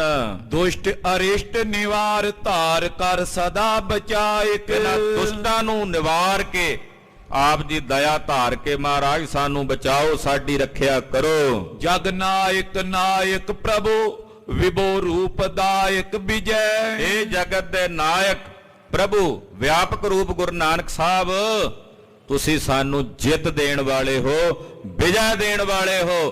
ਪਹਿਲਾ ਜੰਗ ਲੜਨ ਲੱਗੇ ਆਪ ਜੀ ਦੀ ਟੇਕ ਲੈ ਕੇ, ਹੇ ਗੁਰੂ ਨਾਨਕ ਸਾਹਿਬ ਇਸ ਜੰਗ ਦੇ ਮੈਦਾਨ ਵਿੱਚ ਆਪ ਜੀ ਦੇ ਸਿੱਖਾਂ ਦੀ ਜੈ ਹੋਵੇ, ਵਿਜੈ ਹੋਵੇ। ਰਘੂ ਨਾਇਕ ਸਾਇਕ ਬਚਨ ਰਚਨ ਆਨੰਦ ਸਦ ਜੈ ਅਜੇ ਜਿਵੇਂ ਭਗਵਾਨ ਰਾਮਚੰਦਰ ਦੇ ਵਾਕ ਅਮੋਘ ਨੇ, ਉਹ ਟਲਦੇ ਨਹੀਂ, ਇਉਂ ਗੁਰੂ ਨਾਨਕ ਸਾਹਿਬ ਤੁਹਾਡੇ ਬਚਨ ਅਮੋਘ ਨੇ, ਜੋ ਕਰ ਦਿੰਦੇ ਉਹ ਟਲਦੇ ਨਹੀਂ। ਬਚਨ ਕਰੋ ਗੁਰੂ ਨਾਨਕ ਸਾਹਿਬ ਸਾਡੇ ਲਈ ਕਿ ਸਾਡੀ ਇਸ ਜੰਗ ਵਿੱਚ ਸਦਾ ਹੀ ਜੈ ਹੋਵੇ, ਸਦਾ ਹੀ ਜੈ ਹੋਵੇ। ਸ਼੍ਰੀ ਅੰਗਦ ਕੁਲ ਚੰਦ ਬੰਦ ਕਰ ਬੰਧਨ ਮੋਰੀ ਗੁਰੂ ਨਾਨਕ ਸਾਹਿਬ ਦਾ ਨਾਮ ਲੈ ਕੇ ਫਿਰ ਦੂਸਰੇ ਪਾਤਸ਼ਾਹ ਗੁਰੂ ਅੰਗਦ ਸਾਹਿਬ ਨੂੰ ਮਨਾਉਂਦੇ, ਹੇ ਗੁਰੂ ਅੰਗਦ ਦੇਵ ਸਾਹਿਬ, ਤ੍ਰੇਣ ਕੁਲ ਦੇ ਨੰਦ, ਤ੍ਰੇਣ ਕੁਲ ਦੇ ਚੰਦ, ਗੁਰੂ ਅੰਗਦ ਸਾਹਿਬ ਆਪ ਜੀ ਦੇ ਚਰਨਾਂ ਵਿੱਚ ਮੇਰੀ ਵੰਦਨਾ ਹੈ, ਹੱਥ ਜੋੜ ਕੇ ਆਪ ਜੀ ਨੂੰ ਨਮਸਕਾਰ ਹੈ। ਦੁੰਦ ਬਿਲੰਦ ਨਿਕੰਦ ਕੰਦ ਸੁਖ ਸ਼ਰਨੀ ਤੋਰੀ। ਆਪ ਜੀ ਦੁੰਦਾਂ ਦਾ ਨਾਸ਼ ਕਰਨ ਵਾਲੇ ਹੋ, ਸੁੱਖਾਂ ਦਾ ਮੂਲ ਹੋ। ਹੇ ਗੁਰੂ ਅੰਗਦ ਦੇਵ ਸਾਹਿਬ, ਮੈਂ ਤੁਹਾਡੀ ਸ਼ਰਨ ਵਿੱਚ ਹਾਂ। ਦੀਨ ਬੰਦੋ ਗੁਣ ਸਿੰਧੂ ਪੰਦ ਗਤ ਕੋ ਦਿਖਰਾਵਤ। ਹੇ ਗੁਰੂ ਅੰਗਦ ਸਾਹਿਬ, ਤੁਸੀਂ ਦੀਨਾਂ ਦੇ ਬੰਧੂ ਹੋ, ਗੁਣਾਂ ਦੇ ਸਮੁੰਦਰ ਹੋ, ਆਪਣੇ ਸੇਵਕਾਂ ਨੂੰ ਰਾਹ ਦੱਸਣ ਵਾਲੇ ਮਾਰਗਦਰਸ਼ਕ ਹੋ। ਜਸ ਵਿਸਾਲ ਹਰ ਕਾਲ ਕਾਲ ਦਾਸਨ ਮਨ ਪਾਵਤ। ਵਿਸ਼ਾਲ ਜਸ ਦੇ ਧਾਰਨੀ ਹੋ, ਵੈਰੀਆਂ ਦਾ ਨਾਸ਼ ਕਰਨ ਵਾਲੇ ਹੋ। ਤੁਹਾਨੂੰ ਆਪਣੇ ਸੇਵਕਾਂ ਦੀ ਕਾਲੀ ਕਾਲਣਾ ਪਿਆਰੀ ਲੱਗਦੀ ਹੈ। ਜਰ ਅਜਰ ਗੋਏ ਉਰ ਅਜਰ ਮੈਂ ਨੈ ਦਿਖਾਏ ਅਸਮਤ ਗਹੇ। ਇਸ ਪੂਰੇ ਬ੍ਰਹਿਮੰਡ ਵਿੱਚ ਹੇ ਗੁਰੂ ਅੰਗਦ ਸਾਹਿਬ, ਤੁਹਾਡੇ ਵਰਗਾ ਅਜਰ ਨੂੰ ਜਰ ਲੈਣ ਵਾਲਾ ਕੋਈ ਨਹੀਂ। ਆਪ ਜੀ ਨੇ ਆਪਣੀਆਂ ਸਾਰੀਆਂ ਸ਼ਕਤੀਆਂ ਆਪਣੇ ਚ ਗੋਏ ਸਮਾਈਆਂ ਹੋਈਆਂ ਨੇ, ਕਿਤੇ ਪ੍ਰਗਟ ਕਰਕੇ ਨਹੀਂ ਵਿਖਾਉਂਦੇ। ਬਰ ਬਦਨ ਸਦਨ ਸੁਖ ਬਰ ਦਿਓ ਲਿਹੋਂ ਵਿਜੇ ਰਿਪ ਦਲ ਦਹੇ। ਹੇ ਗੁਰੂ ਅੰਗਦ ਸਾਹਿਬ, ਮੈਨੂੰ ਇਹ ਵਰ ਦਿਓ, ਸੁੱਖਾਂ ਦੇ ਘਰ ਗੁਰੂ ਅੰਗਦ ਸਾਹਿਬ ਇਹ ਵਰ ਦਿਓ ਕਿ ਰਣ ਭੂਮੀ ਵਿੱਚ, ਜੰਗ ਦੇ ਮੈਦਾਨ ਵਿੱਚ ਮੈਂ ਜਿੱਤ ਪ੍ਰਾਪਤ ਕਰਾਂ। ਇਸ ਰਣ ਭੂਮੀ 'ਚ ਦੁਸ਼ਮਣਾਂ ਨੂੰ ਮਾਰ ਕੇ ਸਾਨੂੰ ਵਿਜੈ ਦਾ ਦਾਨ ਪ੍ਰਾਪਤ ਹੋਵੇ, ਵਿਜੈ ਲక్ష్ਮੀ ਦਾ ਦਾਨ ਪ੍ਰਾਪਤ ਹੋਵੇ। ਕੁਲ ਭਲੇਨ ਕੇ ਮੋਰ ਔਰ ਸਮਸਰ ਨੇ ਜਾਨੀਅਤ। ਹੁਣ ਤੀਸਰੇ ਪਾਤਸ਼ਾਹ ਦਾ ਨਾਮ ਲੈ ਕੇ, ਭੱਲਿਆਂ ਦੀ ਕੁੱਲ ਦੇ ਮਾਲਕ, ਭੱਲਿਆਂ ਦੀ ਕੁੱਲ ਦੇ ਸਿਰਮੌਰ ਧੰਨ ਗੁਰੂ ਅਮਰਦਾਸ ਸਾਹਿਬ ਸੱਚੇ ਪਾਤਸ਼ਾਹ, ਤੁਹਾਡੇ ਵਰਗਾ ਤਾਂ ਕੋਈ ਹੈ ਹੀ ਨਹੀਂ ਹੋਰ। ਤੇਰੀ ਉਪਮਾ ਤੋਹੇ ਬਨ ਆਵੇ ਮਹਾਰਾਜ, ਤੁਹਾਡੇ ਵਰਗਾ ਹੋਰ ਕੋਈ ਨਹੀਂ। ਦਾਤਾ ਮੈਦ ਉਦਾਰ ਸਾਰ ਦਾਸਨ ਦੇ ਪਾਨੀਅਤ। ਆਪ ਜੀ ਵੱਡੇ ਦਾਤੇ ਹੋ, ਖੁੱਲੇ ਦਿਲ ਵਾਲੇ, ਔਰ ਆਪਣੇ ਦਾਸਾਂ ਦੀਆਂ ਅਰਦਾਸਾਂ ਜੋਦੜੀਆਂ ਪ੍ਰਵਾਨ ਕਰਨ ਵਾਲੇ ਹੋ। ਜੋ ਦਾਸ ਕਹਿੰਦੇ ਨੇ ਉਹਨਾਂ ਨੂੰ ਝੱਟ ਵਾਰ ਦੇਣ ਵਾਲੇ ਹੋ। 22 ਮੰਜੀ ਦੀਨ ਕੀਨ ਸਿੱਖ ਦਾਸ ਨਿਹਾਲਾ। ਆਪ ਜੀ ਨੇ ਆਪਣੇ ਸਿੱਖਾਂ ਤੇ ਦਾਸਾਂ ਨੂੰ 22 ਮੰਜੀਆਂ ਦੇ ਕੇ ਨਿਹਾਲ ਤੇ ਕਰਤਾਰਥ ਕੀਤਾ ਹੈ। ਨਿਵੇਂ ਜਗਤ ਦਰਬਾਰ ਧਾਰ ਇੱਛਾ ਸੋ ਵਿਸਾਲਾ। ਸਾਰਾ ਜਗਤ ਆਪਣੇ ਹਿਰਦੇ 'ਚ ਵਿਸ਼ਾਲ ਇੱਛਾਵਾਂ ਧਾਰਨ ਕਰਕੇ ਤੁਹਾਡੇ ਦਰਬਾਰ ਅੱਗੇ ਆ ਕੇ ਨਿਵਦਾ, ਤੁਹਾਡੇ ਅੱਗੇ ਝੁਕਦੇ ਹਨ। ਪਿਖ ਪ੍ਰੇਮ ਨੇਮ ਬਿਨ ਛੇਮ ਦੇ ਇਮ ਕੀਰਤ ਬਹੁ ਸਜੇ। ਮਹਾਰਾਜ, ਤੁਸੀਂ ਕੱਲਾ ਪ੍ਰੇਮ ਵੇਖਦੇ ਹੋ, ਪ੍ਰੇਮ ਵੇਖ ਕੇ ਫਿਰ ਆਪਣਾ ਨੇਮ ਵੀ ਛੱਡ ਦਿੰਦੇ ਹੋ ਔਰ ਕਲਿਆਣ ਬਖਸ਼ਦੇ ਹੋ। ਇਦਾਂ ਦੀ ਕੀਰਤੀ ਦੇ ਸਹਿਤ ਹੇ ਗੁਰੂ ਅਮਰਦਾਸ ਸਾਹਿਬ, ਤੁਸੀਂ ਬਿਰਾਜਮਾਨ ਹੋ ਇਸ ਧਰਤੀ ਤੇ। ਸ਼੍ਰੀ ਅਮਰਦਾਸ ਗੁਣ ਰਾਸ ਬਰ ਦਿਓ ਰਿਪ ਤੇ ਵਿਜੇ। ਹੇ ਗੁਰੂ ਅਮਰਦਾਸ ਸਾਹਿਬ, ਆਪ ਦੀ ਕਿਰਪਾ ਕਰਕੇ ਸਾਨੂੰ ਇਹ ਵਰ ਦਿਓ ਕਿ ਜੰਗ ਦੇ ਮੈਦਾਨ ਵਿੱਚ ਦੁਸ਼ਮਣਾਂ ਨਾਲ ਲੜ ਕੇ ਸਾਡੀ ਜਿੱਤ ਹੋਵੇ, ਵੈਰੀਆਂ ਨਾਲ ਲੜ ਕੇ ਸਾਡੀ ਵਿਜੈ ਹੋਵੇ। ਚੌਥੇ ਸਤਿਗੁਰ ਪਏ ਲਏ ਜਸ ਜਗਤ ਉਜਾਲਾ। ਹੁਣ ਚੌਥੇ ਪਾਤਸ਼ਾਹ ਦਾ ਨਾਂ ਧੰਨ ਗੁਰੂ ਰਾਮਦਾਸ ਸੋਢੀ ਸੁਲਤਾਨ ਪਾਤਸ਼ਾਹ। ਚੌਥੇ ਸਤਿਗੁਰ ਲਏ ਜਸ ਜਗਤ ਉਜਾਲਾ। ਸਾਰੇ ਜਗਤ ਵਿੱਚ ਗੁਰੂ ਰਾਮਦਾਸ ਸਾਹਿਬ ਆਪ ਜੀ ਦਾ ਉਜਵਲ ਜਸ ਆਪ ਜੀ ਨੇ ਲਿਆ ਹੈ। ਸਦਾ ਪ੍ਰੇਮ ਕੇ ਬਸੀ ਦੇਤ ਬਰ ਹੋਏ ਕਿਰਪਾਲਾ। ਆਪ ਜੀ ਸਦਾ ਹੀ ਪ੍ਰੇਮ ਦੇ ਵਸੀਕਾਰ ਹੋ, ਕਿਰਪਾਲੂ ਹੋ ਕੇ ਆਪਣੇ ਦਾਸਾਂ ਤੇ ਸੇਵਕਾਂ ਨੂੰ ਵਰ ਦੇਣ ਵਾਲੇ ਹੋ। ਮਾਇਆ ਵਿਖੇ ਅਲੇਪ ਛੇਪ ਨੇ ਕਿਸਹੋਂ ਕਾਲਾ। ਏ ਗੁਰੂ ਰਾਮਦਾਸ ਸਾਹਿਬ, ਤੁਸੀਂ ਮਾਇਆ 'ਚ ਰਹਿ ਕੇ ਵੀ ਮਾਇਆ ਤੋਂ ਨਿਰਲੇਪ ਹੋ। ਕਦੇ ਵੀ ਆਪ ਜੀ ਦੇ ਰੰਚਕ ਭਰ ਵੀ ਹਿਰਦੇ 'ਚ ਛੇਪ ਨਹੀਂ ਕਿਸੇ ਸਮੇਂ ਆਉਂਦਾ। ਸਦਾ ਸੱਚ ਦਾ ਆਨੰਦ ਬੰਦ ਪਦ ਭਏ ਨਿਹਾਲਾ। ਤੁਸੀਂ ਸਦਾ ਹੀ ਸਤ ਚੇਤਨ ਆਨੰਦ ਸਰੂਪ ਹੋ। ਆਪ ਜੀ ਦੇ ਚਰਨਾਂ ਤੇ ਜਿਨ੍ਹਾਂ ਜਿਨ੍ਹਾਂ ਨੇ ਬੰਦਨਾ ਕੀਤੀ ਉਹ ਨਿਹਾਲ ਹੋ ਗਏ। ਗੁਰੂ ਰਾਮਦਾਸ ਸਾਹਿਬ, ਜਿਨ੍ਹਾਂ ਨੇ ਤੁਹਾਨੂੰ ਸੀਸ ਝੁਕਾ ਕੇ ਮੱਥਾ ਟੇਕਿਆ ਉਹ ਕਿਰਤਾਰਥ ਹੋ ਗਏ। ਨਿਤ ਨਵੇਂ ਨਵੇਂ ਪੁਨ ਨਵੇਂ ਮੈਂ ਮਹਾਂਬਰ। ਮਹਾਰਾਜ, ਨਿਤ ਹੀ ਤੁਹਾਨੂੰ ਨਮਸਕਾਰ ਹੈ। ਨਿਤ ਨਮੈ ਨਮੈ ਪੁਨ ਨਮੈ। ਬਾਰ-ਬਾਰ ਤੁਹਾਨੂੰ ਨਮਸਕਾਰ ਹੈ, ਨਮਸਕਾਰ ਹੈ, ਨਮਸਕਾਰ ਹੈ। ਇਸ ਧਰਤੀ ਉੱਤੇ ਤੁਹਾਡੀ ਮਹਿਮਾ ਬੜੀ ਵੱਡੀ ਤੇ ਸ੍ਰੇਸ਼ਟ ਹੈ। ਕਰ ਜੋਰ ਨੇ ਹੋਰ ਵਿਜੈ ਦਿਓ ਗੁਰ ਰਾਮਦਾਸ ਸ਼੍ਰੀ ਬਦਨ ਬਰ। ਹੱਥ ਜੋੜ ਕੇ ਆਪ ਜੀ ਦੇ ਚਰਨਾਂ ਵਿੱਚ ਮੇਰੀ ਬੇਨਤੀ ਹੈ ਗੁਰੂ ਰਾਮਦਾਸ ਸਾਹਿਬ, ਜੰਗ ਦੇ ਮੈਦਾਨ ਵਿੱਚ ਆਪ ਜੀ ਕਿਰਪਾ ਕਰਕੇ ਆਪਣੇ ਸੇਵਕਾਂ ਨੂੰ ਵਿਜੈ ਦਾ ਦਾਨ ਬਖਸ਼ੋ। ਰਣ ਭੂਮੀ ਵਿੱਚ ਆਪ ਜੀ ਦੇ ਸਿੱਖਾਂ ਦੀ ਜਿੱਤ ਹੋਵੇ, ਆਪ ਜੀ ਦੇ ਸੇਵਕਾਂ ਦੀ ਜੈ ਹੋਵੇ, ਇਹ ਦਾਨ ਆਪ ਜੀ ਕਿਰਪਾ ਕਰਕੇ ਬਖਸ਼ੋ। ਭਗਤ ਭਾਵਨਾ ਭਰਨ ਹਰਨ ਪੈ ਸ਼੍ਰੀ ਭਗਵੰਤਾ। ਪੰਜਵੇਂ ਪਾਤਸ਼ਾਹ ਨੂੰ ਅਰਦਾਸ ਕਰਕੇ ਅਰਾਧ ਦੇ ਭਗਤਾਂ ਦੀਆਂ ਭਾਵਨਾਵਾਂ ਪੂਰੀਆਂ ਕਰਨ ਵਾਲੇ, ਅੱਖ ਦੇ ਫੋਰ ਵਿੱਚ ਹਰਨ ਤੇ ਭਰਨ ਕਰ ਲੈਣ ਵਾਲੇ, ਸ਼ਰਨ ਸੂਰ ਪ੍ਰਾਣੀਪੂਰ। ਸ਼ਰਨ ਵਿੱਚ ਆਇਆਂ ਨੂੰ ਪਾਲਣ ਵਾਲੇ ਸੂਰਮੇ, ਪ੍ਰਣਪੂਰ, ਜੋ ਪ੍ਰਣ ਕੀਤਾ ਉਹਨੂੰ ਪੂਰਿਆਂ ਕਰਨ ਵਾਲੇ ਹੋ। ਮੁਕਤਦਾਇਕ ਸਭ ਸੰਤਾਂ, ਆਪਣਿਆਂ ਸੰਤਾਂ ਭਗਤਾਂ ਸੇਵਕਾਂ ਨੂੰ ਸਦਾ ਹੀ ਮੁਕਤੀ ਦਾ ਦਾਨ ਦੇਣ ਵਾਲੇ ਹੋ ਪੰਚਮ ਪਾਤਸ਼ਾਹ। ਪਰਉਪਕਾਰੀ ਧੀਰ ਪੀਰ ਨਿਤ ਸਿੱਖਨ ਕੇਰੀ। ਪਰਉਪਕਾਰੀ ਹੋ, ਔਰ ਜੇ ਤੁਹਾਡੇ ਕਿਸੇ ਸੇਵਕ ਤੇ ਭੀੜ ਆ ਜਾਏ ਤਾਂ ਉਸ ਭੀੜ ਨੂੰ ਨਿਵਾਰਨ ਵਾਲੇ ਹੋ। ਆਪਣੇ ਸੇਵਕਾਂ ਦੀ ਭੀੜਾ ਨੂੰ, ਦੁੱਖ ਨੂੰ ਨਿਵਾਰਨ ਵਾਲੇ ਹੋ। ਕਰਤ ਉਦਾਰ ਉਦਾਰ ਬਿਦਤ ਜਿਤ ਕਿਤ ਮੈਂ ਹੇਰੀ। ਆਪ ਜੀ ਆਪਣੇ ਸੇਵਕਾਂ ਦਾ ਉਧਾਰ ਕਰਨ ਵਾਲੇ ਹੋ, ਉਦਾਰ ਚਿੱਤ ਹੋ। ਆਪ ਜੈਸਾ ਸੋਭਾ ਵਾਲਾ, ਉਜਵਲ ਜਸ ਵਾਲਾ ਪੂਰੇ ਸੰਸਾਰ ਭਰ ਵਿੱਚ ਕੋਈ ਦੂਸਰਾ ਨਹੀਂ ਵੇਖਿਆ। ਸ਼੍ਰੀ ਅਰਜਨ ਸਿਰਜਨ ਸ਼ਰੇ ਜਨ ਨਮੋ ਨਮੋ ਪਗ ਸਤਿਗੁਰੂ। ਧੰਨ ਗੁਰੂ ਅਰਜਨ ਦੇਵ ਸਾਹਿਬ, ਤੁਸੀਂ ਸ਼੍ਰੇ ਨੂੰ ਸਿਰਜਣ ਵਾਲੇ ਹੋ, ਕਲਿਆਣ ਦੇ ਦਾਤੇ ਹੋ। ਆਪ ਜੀ ਦੇ ਜਨ ਆਪ ਜੀ ਦੇ ਚਰਨਾਂ ਤੇ ਬਾਰ-ਬਾਰ ਨਮੋ ਕਰਦੇ ਨੇ, ਨਮਸਕਾਰ ਕਰਦੇ ਨੇ, ਬਾਰ-ਬਾਰ ਨਮਸਕਾਰ ਕਰਦੇ ਨੇ। ਅਬ ਸ਼ਤਰੂ ਜੀਤ ਕੀ ਕਾਮਨਾ ਹਤੋਂ ਪਲਾਵੇਂ ਸਮਰੁਰੂ। ਮਹਾਰਾਜ ਆਪ ਜੀ ਦੇ ਚਰਨਾਂ ਚ ਅਰਦਾਸ ਹੈ ਕਿ ਹੁਣ ਮੇਰੀ ਇੱਛਾ ਹੈ ਕਿ ਮੈਂ ਰਣ ਭੂਮੀ ਵਿੱਚ ਦੁਸ਼ਮਣਾਂ ਤੇ ਜਿੱਤ ਪ੍ਰਾਪਤ ਕਰਾਂ। ਏਦਾਂ ਮਾਰਾਂ ਰਣ ਭੂਮੀ ਚ ਵੈਰੀਆਂ ਨੂੰ ਕਿ ਜਿਵੇਂ ਸ਼ੇਰ ਦੀ ਦਹਾੜ ਸੁਣ ਕੇ ਹਿਰਨ ਭੱਜ ਜਾਂਦੇ ਐ, ਏਦਾਂ ਰਣ ਭੂਮੀ ਵਿੱਚ ਆਪ ਦੀ ਫੌਜ ਤੇ ਆਪ ਜੀ ਦੇ ਸੇਵਕਾਂ ਤੇ ਚੜ ਕੇ ਆਏ ਇਹ ਵੈਰੀ ਹਿਰਨਾਂ ਵਾਂਗੂ ਭੱਜ ਜਾਣ। ਦੋਹਰਾ ਸੁਨ ਉਸਤਤ ਕੋ ਤੈ ਸਮੇਂ ਸ਼੍ਰੀ ਹਰਿਮੰਦਰ ਮਾਏ। ਇਹ ਉਸਤਤੀ ਜਦੋਂ 6ਵੇਂ ਪਾਤਸ਼ਾਹ ਨੇ ਕੀਤੀ ਨਾ, ਪੰਜਾਂ ਪਾਤਸ਼ਾਹਾਂ ਦਾ ਨਾਮ ਲੈ ਕੇ ਇਹ ਉਸਤਤ ਕੀਤੀ, ਅਰਦਾਸ ਕੀਤੀ, ਵਿਜੈ ਦਾ ਦਾਨ ਮੰਗਿਆ, ਜਿੱਤ ਦਾ ਦਾਨ ਮੰਗਿਆ, ਤਾਂ ਉਸ ਵੇਲੇ ਸੱਚਖੰਡ ਸ੍ਰੀ ਹਰਿਮੰਦਰ ਸਾਹਿਬ ਵਿਖੇ ਗਿਰਾ ਪ੍ਰਗਟ ਹੋਈ ਸੁਨੀ ਕਰੋ ਤੁਰਤ ਗਨ ਦਾਹੇ। ਖਾਲਸਾ ਜੀ, ਸੱਚਖੰਡ ਸ੍ਰੀ ਹਰਿਮੰਦਰ ਸਾਹਿਬ ਚੋਂ ਆਵਾਜ਼ ਆਈ। ਆਵਾਜ਼ ਸੁਣ ਰਹੀ, ਨਜ਼ਰ ਨਹੀਂ ਕੋਈ ਆਉਂਦਾ, ਆਵਾਜ਼ ਆਈ ਹੈ। ਆਵਾਜ਼ ਆਈ, ਕਰੋ ਤੁਰਕ ਗਨ ਦਾਹੇ। ਗੁਰੂ ਹਰਗੋਬਿੰਦ ਸਾਹਿਬ ਆਏ ਹੋਏ ਨਾ ਮਲੇਛਾਂ ਨੂੰ ਦਾਹ ਕਰਕੇ ਸਾੜ ਕੇ ਸੁਆਹ ਕਰ ਦਿਓ। ਪ੍ਰਥਮ ਜੰਗ ਤੁਮ ਤੇ ਉਠਿਓ ਲੜੇ ਬਹੁਤ ਹੀ ਕਾਲ। ਪਹਿਲਾ ਜੰਗ ਤੁਹਾਡੇ ਤੋਂ ਉੱਠਿਆ ਹੈ, ਪਰ ਲੜਾਈ ਤੁਹਾਡੇ ਸਿੱਖ, ਤੁਹਾਡੇ ਯੋਧੇ ਆਉਣ ਵਾਲੇ ਸਮੇਂ 'ਚ ਲੰਮੇ ਸਮੇਂ ਤੱਕ ਕਰਨਗੇ। ਸਨੇ ਸਨੇ ਗਨ ਤੁਰਕ ਕੀ ਉਖਰੇ ਜਰਾ ਵਿਸਾਲ। ਸਹਜੇ ਸਹਜੇ ਨਾ ਤੁਰਕਾਂ ਦੀਆਂ, ਮਲੇਛਾਂ ਦੀਆਂ, ਜਰਵਾਣਿਆਂ ਦੀਆਂ, ਰਾਜ ਭਾਗ ਦੀਆਂ ਜੜਾਂ ਇਸ ਭਾਰਤ ਖੰਡ ਦੀ ਭੂਮੀ ਤੋਂ ਉਖੜ ਜਾਣਗੀਆਂ। ਇਹ ਆਵਾਜ਼ ਸੱਚਖੰਡ ਸ੍ਰੀ ਹਰਿਮੰਦਰ ਸਾਹਿਬ ਚੋਂ ਆਈ ਔਰ ਉਹ ਸੱਤ ਹੋਈ। ਸਮਾਂ ਪਾ ਕੇ ਇਹਨਾਂ ਮਲੇਛਾਂ ਦਾ ਰਾਜ ਸਮਾਪਤ ਹੋਇਆ।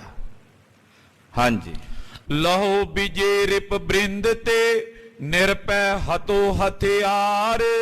ਜੰਗ ਦੇ ਮੈਦਾਨ ਵਿੱਚ ਇਹਨਾਂ ਦੁਸ਼ਮਣਾਂ ਤੋਂ ਤੁਸੀਂ ਜਿੱਤ ਪ੍ਰਾਪਤ ਕਰੋ ਔਰ ਨਿਰਭੈ ਹੋ ਕੇ ਸ਼ਸਤਰ ਚਲਾਓ, ਨਿਡਰ ਹੋ ਕੇ ਖੂਬ ਸ਼ਸਤਰ ਚਲਾਓ।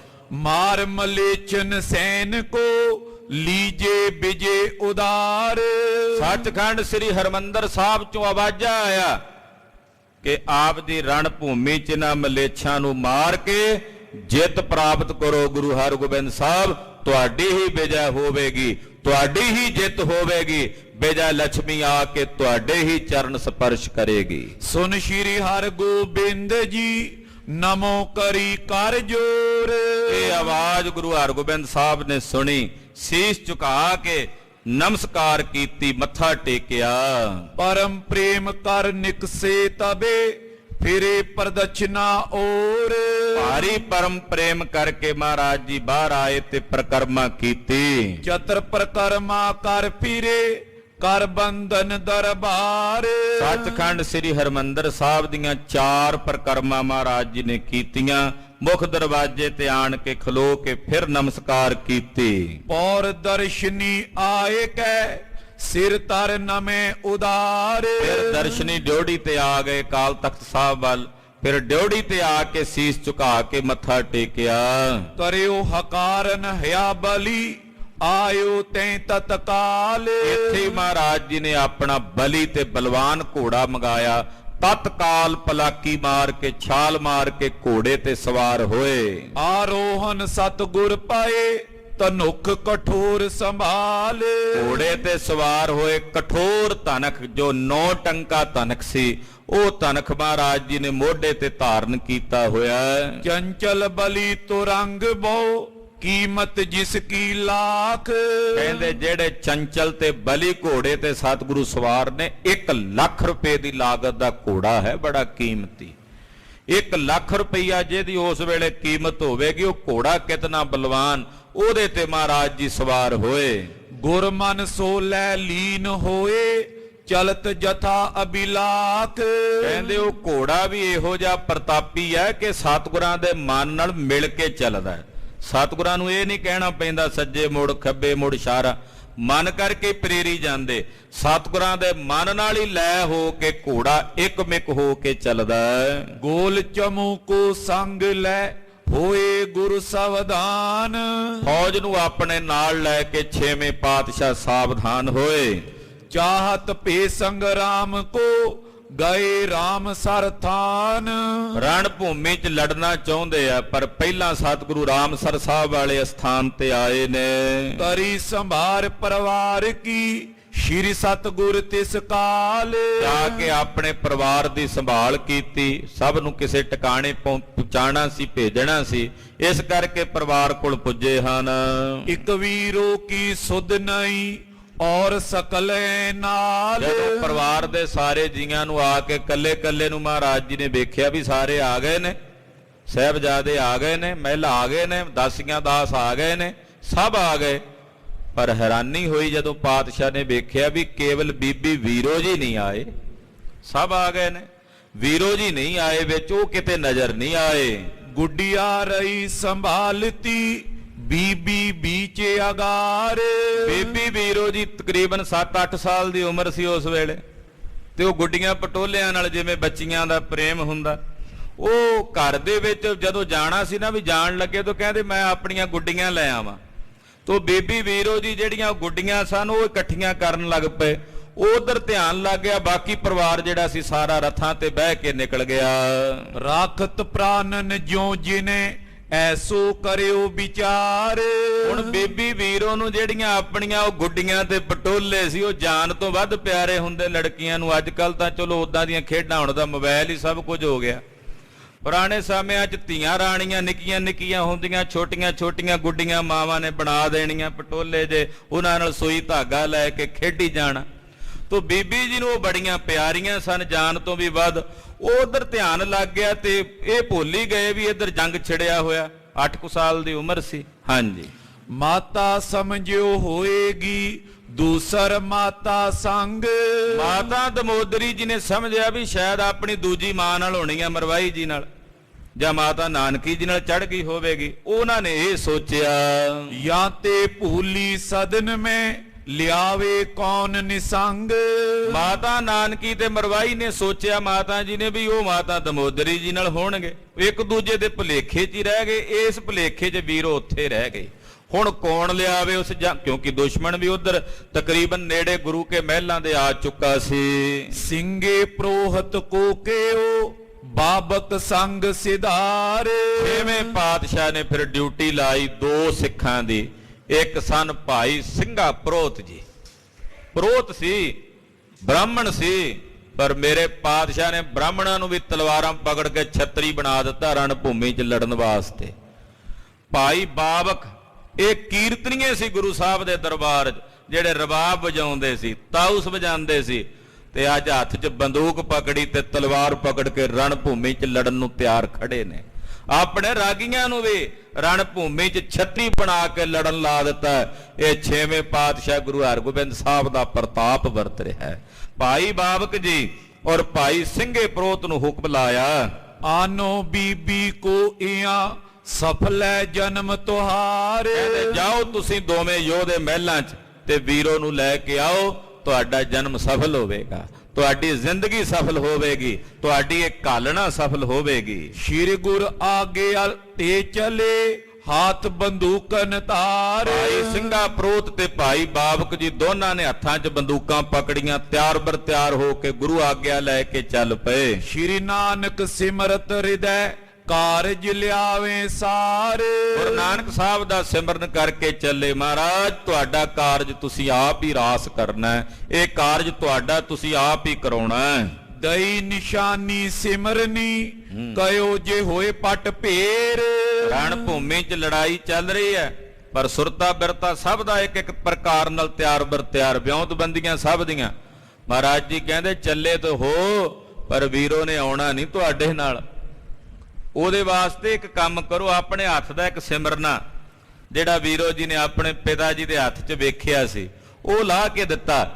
ਆਖਿਆ ਸਿਮਰਨਾ ਲੈ ਜਾਓ, ਤੇ ਜਦੋਂ ਆਵਾਜ਼ ਮਾਰੋਗੇ ਉਹਨੇ ਦਰਵਾਜ਼ਾ ਨਹੀਂ ਖੋਲਣਾ। ਉਹ ਕਹੇਗੀ ਕਿ ਦੱਸ ਕੁਤੇ ਤੁਰਕਤਾ ਨਹੀਂ, ਮਲੇਸ਼ਤਾ ਨਹੀਂ ਕਿ ਜਿਹੜੇ ਜਾਣ ਬੁੱਝ ਕੇ ਆਏ ਹੋਣ। ਜਦੋਂ ਇਹ ਸਿਮਰਨਾ ਅੱਗੇ ਕਰੋਗੇ ਤੇ ਪਛਾਣ ਕੇ ਉਹ ਕੁੰਡੀ ਖੋਲ ਦੇਗੀ। ਤੋ ਮਹਾਰਾਜ ਜੀ ਨੇ ਆਪਣੇ ਹੱਥ ਦਾ ਸਿਮਰਨਾ ਭਾਈ ਬਾਬਕ ਤੇ ਭਾਈ ਸਿੰਘੇ ਪ੍ਰੋਤ ਨੂੰ ਜਾਣ ਵੇਲੇ ਦਿੱਤਾ। ਤਪਕ ਆਵਾਜ਼ ਕਰੀ ਜੀਏ ਪਠੇ ਵੀਰ ਬਿਨ ਦੇਰ।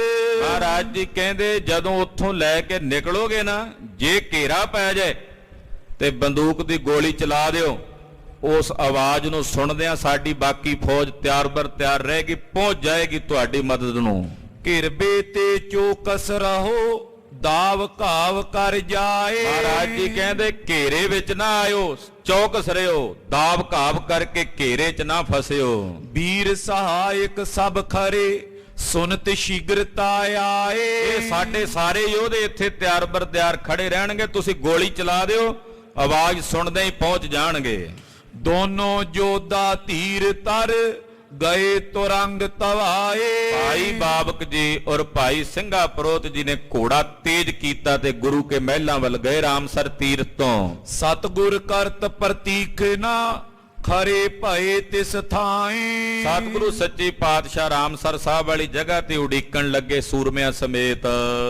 ਦੋਹਰਾ ਇਤ ਸਤਿਗੁਰ ਏ ਬਿਦ ਕਰੀ ਨਿਕਸੇ ਮੰਦਰ ਛੋਰ।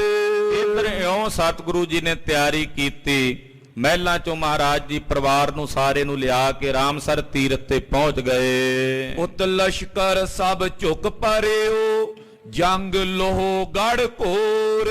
ਉਧਰ ਤੁਰਕਾਂ ਦਾ ਸਾਰਾ ਲਸ਼ਕਰ ਟੁੱਕ ਕੇ ਲੋਹਗੜ ਕਿਲੇ ਤੇ ਆਣ ਕੇ ਟੁੱਟ ਕੇ ਪੈ ਗਿਆ। ਉਹਨਾਂ ਨੇ ਇਹ ਸਮਝਿਆ ਵੀ ਗੁਰੂ ਜੀ ਇੱਥੇ ਨੇ, ਉਹ ਟੁੱਟ ਕੇ ਸਾਰੇ ਹੀ ਉੱਥੇ ਆਣ ਪਏ। ਬਹੁਤ ਜ਼ਿਆਦਾ ਗਹਿ ਗੱਚ ਜੰਗ ਹੋਇਆ। ਆਖਿਰਕਾਰ 25 ਸਿੱਖ ਸੀ, 7000 ਨੂੰ ਕਿੰਨਾ ਕੁ ਚਿਰ ਰੋਕ ਕੇ ਰੱਖਦੇ, ਪਰ ਖੂਬ ਲੜੇ, ਸੈਂਕੜਿਆਂ ਨੂੰ ਮਾਰਿਆ, ਸੈਂਕੜਿਆਂ ਨੂੰ ਲਤਾੜਿਆ, ਔਰ ਮਾਰਦਿਆਂ ਮਾਰਦਿਆਂ ਆਪ ਵੀ ਸ਼ਹੀਦੀਆਂ ਦਾ ਜਾਮ, ਸ਼ਹਾਦਤ ਦਾ ਜਾਮ ਪ੍ਰਾਪਤ ਕਰ ਰਹੇ ਨੇ।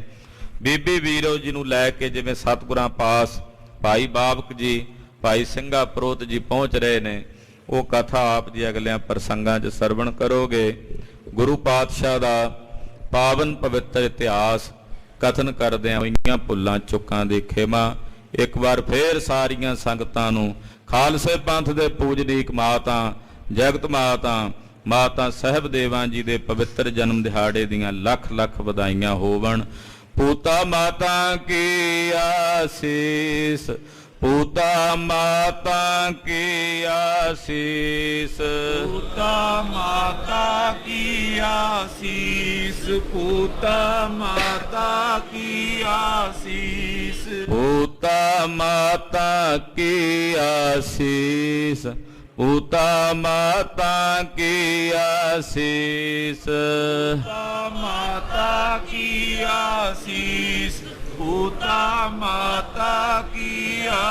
ਸੀਸ ਨਿਮਖ ਨ ਬਿਸਰੋ ਤੁਮਕੋ ਹਰ ਹਰ ਨਿਮਖ ਨ ਬਿਸਰੋ ਤੁਮਕੋ ਹਰ ਹਰ न बिसरो तुमको हर हर निमक न बिसरो तुमको हर हर ਨਿਮਖ ਨ ਬਿਸਰੋ ਤੁਮਕੋ ਹਰ ਹਰ ਨਿਮਖ ਨ ਬਿਸਰੋ ਤੁਮਕੋ ਹਰ ਹਰ निमक न बिसरो तुमको हर हर निमक न बिसरो तुमको हर हर ਸਦਾ ਭਜੋ ਜਗਦੀਸ਼ ਸਦਾ ਭਜੋ ਜਗਦੀਸ਼ सदा भजो जगदीश सदा भजो जगदीश ਸਦਾ ਭਜੋ ਜਗਦੀਸ਼ ਸਦਾ ਭਜੋ ਜਗਦੀਸ਼ सदा भजो जगदीश सदा भजो जगदीश ਵਾਹਿਗੁਰੂ ਵਾਹਿਗੁਰੂ ਵਾਹਿਗੁਰੂ ਵਾਹਿਗੁਰੂ ਵਾਹਿਗੁਰੂ ਵਾਹਿਗੁਰੂ ਵਾਹਿਗੁਰੂ ਵਾਹਿਗੁਰੂ ਵਾਹਿਗੁਰੂ ਵਾਹਿਗੁਰੂ ਵਾਹਿਗੁਰੂ ਵਾਹਿਗੁਰੂ ਵਾਹਿਗੁਰੂ ਵਾਹਿਗੁਰੂ ਵਾਹਿਗੁਰੂ ਵਾਹਿਗੁਰੂ हे अच्युत हे पार ब्रह्म ਅਬਨਾਸੀ ਅਗਨਾਸ हे पूरन हे सर्वमय ਦੁਖ ਪੰਜਨ ਗੁਣ ਤਾਸ हे संगी हे निरंकार ਏ ਨਿਰਗੁਣ ਸਭ ਟੇਕ हे गोविंद हे गुण निधान ਜਾਂ ਕੇ ਸਦਾ ਬਬੇਕ हे अपरंपर हर हरे ਹੈ ਪੀਓ ਅਣਹਾਰ हे संतह कै सदा संग ਨਿਧਾਰਾ ਆਧਾਰ हे ठाकुर हूँ दासरो ਮੈਂ ਨਿਰਗੁਣ ਗੁਣ ਨਹੀਂ ਕੋਏ नानक दीजै नाम दान ਰਾਖੋਈ ਐ ਪਰੋਏ आए प्रभ शरणागति ਕਿਰਪਾ ਨਿਧ ਦਿਆਲ एक अखर हर मन बस्त ਨਾਨਕ ਹੋਤੇ ਨਿਆਲ वाहिगुरु नाम जहाज है ਚੜੇ ਸੋ ਤੇਰੇ ਪਾਰ जो शरदा कर सेवंदे ਗੁਰ ਪਾਰੇ ਉਤਾਰਨ ਹਾਰ वाहिगुरु नाम जहाज है ਚੜੇ ਸੋ ਤੇਰੇ ਪਾਰ जो शरदा कर सेवंदे ਗੁਰ ਪਾਰੇ ਉਤਾਰਨ ਹਾਰ वाहिगुरु जी का खालसा वाहिगुरु जी की फतेह।